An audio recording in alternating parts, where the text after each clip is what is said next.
क्योंकि हर एक का मसा सेम नहीं है। अब यहां पे दो जन हैं, मूसा, हारून, परमेश्वर। इजराइलियों ने दुहाई दी, परमेश्वर ने बंदा भेजा।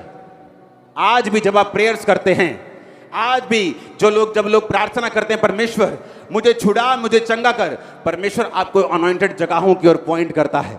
जा चर्च में तू हील होगा, जा परमेश्वर के भवन में तू चंगा होगा। आमीन। एक लेवल तक परमेश्वर ने हारून को इस्तेमाल किया, फिर उसके बाद परमेश्वर ने मूसा को इस्तेमाल की। निर्गमन 7 में परमेश्वर ने कहा, मैं तुझे फिरौन के लिए प्रभु और तेरा भाई हारून तेरे लिए नबी ठहरेगा। यानी जब मूसा ने कहा मैं भद्दा हूं बोलने का, मैं नहीं जाऊंगा, तो परमेश्वर ने कहा तेरा भाई तेरे साथ जाएगा, मैं तुझसे बात करूंगा, तेरा भाई हारून से बात करेगा। परमेश्वर ने कहा कि मैं मिस्रियों के ऊपर विपत्तियां डालूंगा, मुश्किलें डालूंगा, और उसे देखकर वो अपना मन कठोर करता जाएगा जब तक मैं उनके पहलोठों को मारूंगा नहीं, फिर वो तुम सबको जाने देगा।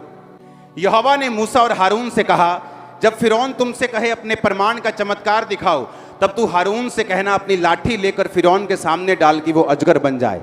तब मूसा और हारून ने फिरौन के पास जाकर यहोवा की आज्ञा के अनुसार किया। जब हारून ने अपनी लाठी फिरौन और उसके कर्मचारियों के सामने डाली, तब वो अजगर बन गई। फिर यहोवा ने मूसा से कहा, हारून से कह कि अपनी लाठी लेकर मिस्र देश में जितना जल है, उसकी नदियां, नहरें, झीलें, पखोरे सब के ऊपर अपना हाथ बढ़ा और उसका जल लहू बन जाए, और सारे मिस्र देश में काठ और सब भांति के जल पात्रों में लहू ही लहू हो जाएगा। किसको कह रहा है परमेश्वर? मूसा को कह रहा है कि हारून को कहे कि वो अपनी लाठी को बढ़ाए। तब मूसा और हारून ने यहोवा की आज्ञा के अनुसार किया और लाठी को लेकर उसके फिरौन और उसके कर्मचारियों को देखते नील नदी के जल पर मारा, और नदी का सब जल लहू बन गया। फिर यहोवा ने मूसा से कहा, फिरौन के पास जाकर कहे कि यहोवा तुझको इस प्रकार कहता है कि मेरी प्रजा के लोगों को जाने दे, जिससे वो मेरी उपासना करें। यदि तू ना जाने देगा तो सुन, मैं मेंढक भेजकर सारे देश में हानि पहुंचाऊंगा। निर्गमन 8 उसकी 5 से 7। फिर यहोवा ने मूसा को आज्ञा दी, हारून से कह दे कि नदियों, नहरों, झीलों के ऊपर लाठी के साथ हाथ बढ़ाकर मेंढकों को मिस्र देश में लेकर आए। परमेश्वर कह रहा था, जब लाठी बनाई, अजगर बनाया, लहू की महामारी बनाई, मेंढकों की महामारी, कुटकियों की महामारी, डांसों की महामारी, ये सारी महामारियां परमेश्वर ने कहा मूसा से कि हारून को कहे अपनी छड़ी बढ़ाए। इतना समझ आया कि नहीं आया? जब ओलों की महामारी निर्गमन 9 से शुरू हुई, जब परमेश्वर ने कहा कि फिरौन को कह दे कि मैं आसमान से इतने बड़े ओले बरसाऊंगा कि मिस्र की नींव पड़ने से पहले और अब तक इतने बड़े ओले कभी नहीं पड़े होंगे, अपने पशुओं को, सेवकों को घर के अंदर हाँक दे, नहीं तो सब मर जाएंगे। और बाइबल कहती अब परमेश्वर ने क्या कहा, इसमें लिखा, तब यहोवा ने मूसा से कहा अपना हाथ आकाश की ओर बढ़ा। अब किसको बोला परमेश्वर ने? मूसा को बोला। अब हारून को नहीं बोला। क्यों? अब हारून के लेवल का मिरेकल्स वो नहीं था। वो नेचर को काबू करना, वो हारून की अनॉइंटिंग के बस की बात नहीं थी।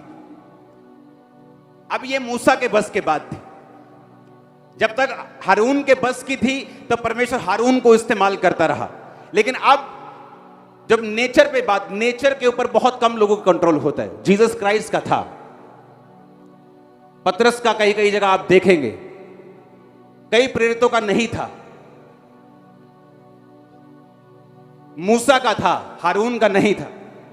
चाहे वो समुद्र को 2 भाग करना हो, चाहे चट्टान में से लाठी मारकर पानी निकालना हो, चाहे ओलों की महामारी हो, चाहे पेलोठों का मारना हो, ये सारा कुछ हारून के बस का नहीं था।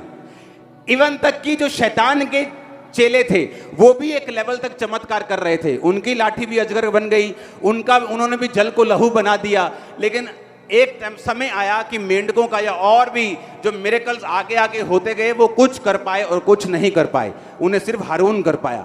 एक समय आया जब हारून को परमेश्वर ने नहीं कहा, क्योंकि वो उसकी अनॉइंटिंग से अलग बात थी। अब परमेश्वर ने मूसा से कहा कि अब तू अपना हाथ बढ़ा और ओले बरसेंगे। हालेलुया।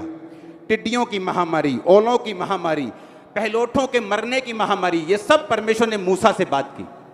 और परमेश्वर मूसा से कहता रहा कि अब ऐसा अपना हाथ बढ़ा, अब अपनी लाठी बढ़ा। जब बाइबल कहती है वो जंगल में चले गए और परमेश्वर ने जानबूझ के उनको ऐसी जगह पे ठहरा दिया जहां सामने समुद्र था और पीछे फिरौन की सेना उनका पीछा कर रही थी, तो परमेश्वर ने मूसा से कहा, तू मेरी दुहाई क्यों दे रहा है? अपनी लाठी, अपना हाथ पानी की ओर बढ़ा और वो दो भाग हो जाएगा। हारून को नहीं कहा, किसको कहा? किसको बोला? खुदा ने मूसा से बात की, अब तू ऐसा कर। और अगर हारून कहता, हाँ ठीक है, पहला मैनू कही गया तू, मुझे तो बड़े बड़े काम आए तू करन दे हैं। अगर स्पिरिचुअली नॉनसेंस हैं हम, तो खुदा का काम नहीं कर सकते। अगर हर एक बंदे को अपनी बाउंड्री नहीं मालूम कि मेरी बाउंड्री क्या है, कुछ लोगों की बाउंड्री है, वो एक चर्च के अधीन रह के काम कर सकते हैं। अगर वैसा करेंगे तो बड़े कामयाब होंगे। जैसे ही वो अपना कुछ करने की कोशिश करते हैं, कामयाब नहीं होते, संघर्ष करने लगते हैं। वो चीजें जो आसानी से उनकी लाइफ में आ रही थी, अब उनको फाइट करके लेनी पड़ रही, और उन्हें लगता है कि परमेश्वर ऐसा करने की उनको इजाजत दे रहा है, जबकि परमेश्वर ने ऐसा कुछ नहीं कहा। परमेश्वर ने कहा, हारून को कह दे, हारून को कह हाथ बढ़ा, हारून को बोल लाठी कर, हारून को कह कि भट्टी की राख ले, तुम दोनों भट्टी की राख लो, उड़ा दो, वो फफोले बन जाएंगे।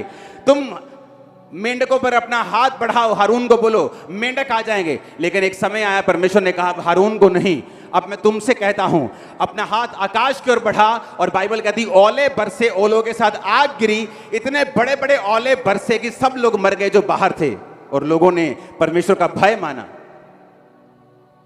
और बाइबल कहती, वो सारे मिरेकल जो एक नेक्स्ट लेवल के थे, वो मूसा ने किए, हारून ने नहीं किए। क्योंकि हर एक व्यक्ति की अनॉइंटिंग है, हर एक सेवकाई एक खास मकसद के लिए चुनी गई। हालेलुया।